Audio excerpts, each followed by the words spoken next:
Cyberbullying is a whole new world for parents to kind of navigate, right? And you would think that it would be high school students, college level, but you're seeing it younger and younger. Where are you seeing this kind of begin? Yeah, I'd say between 14 and 16 is where it's really prevalent. And we see it big in the sextortion world where someone will catfish a 14-year-old boy, pretend they're from another school. One thing will lead to another. Images are exchanged, and then they find out that it's actually not a girl who's communicating with them. It's a 40-year-old guy who's trying to get money out of them and trying to extort them and saying if they don't give them the money, that they'll release the images. But you're also seeing it with middle schoolers.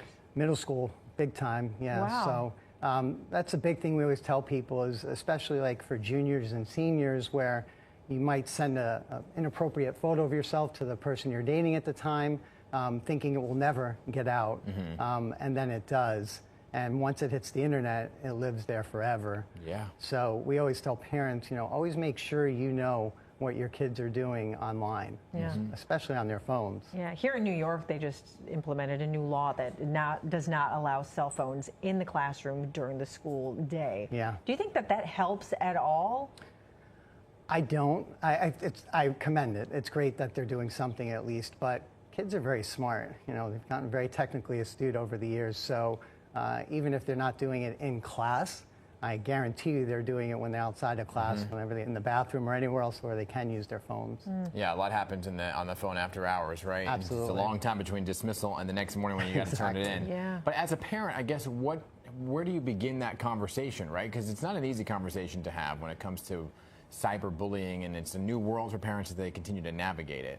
Yeah, I hate to give a shameless plug, but if you watch like TV shows that are out there, like Bully Hunter, you'll see that there's a prime example of, here's what can happen. Here's how bad it can get if your photo gets out there, and how badly you could be stalked and harassed. And well, it's something tangible for them to see and hear and witness. Exactly. Because otherwise, if it's just you, it's like, oh, I don't want to listen to my mom and dad. Exactly. But when they see it, and they see a TV show, or they see somewhere online, wherever it may be, where they can see the damaging effects of it, they'll think twice before doing it. Yeah, but like Dan mentioned, there are so many kids that are like, I don't want to bring anybody's attention to this. Maybe it's embarrassing for them. They don't want to talk to their parents. What are signs that parents can look out for, though, then?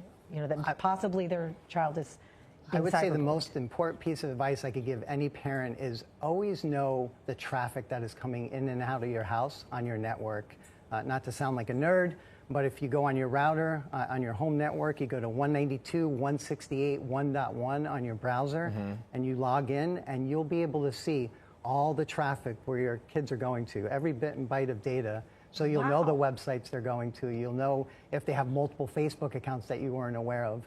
We always see parents will say, well, I know my kid's Facebook login. That's great, and that's good to hear. However, your kid last week went and slept over a friend's house and created a separate Facebook account you had no idea about. They got catfished. Next thing you know, you have a sextortion issue to deal with. Okay, you see, this is where the parents, it's well beyond what they even can comprehend and know, because we're like behind the times when it comes to technology. Yeah. But besides like the sextortion thing, there's also just the cyberbullying in terms of comments and social media and the vilification of some people's posts and so on and so forth. Are you seeing that as well? I do, and that's why I always tell people, keep your accounts private. Always keep them locked down. Kids, unfortunately, especially that 14 to 16-year-old age, they can get kind of clicky. And, and God forbid, if you have an unauthorized image of yourself at 14 through 16 that goes viral in a school, it's devastating.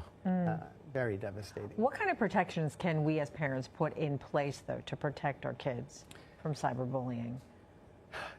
It's a good question, and it's a tough answer. What can you put in place? I think just talking to your children about it, showing them, examples online that you can find, shows they can watch where they can see how devastating the effects can be of bullying. But once again, knowing all that traffic that is coming in and out of your house, because kids will connect to your network on their phone, on their computer, everything. So you'll have one portal where you can see, and if you see something, a site that they shouldn't be on, for example, you'd be able to not only say, hey, I saw you on this site, also just so you know, here are some of the ramifications of what could happen with real life examples. Okay.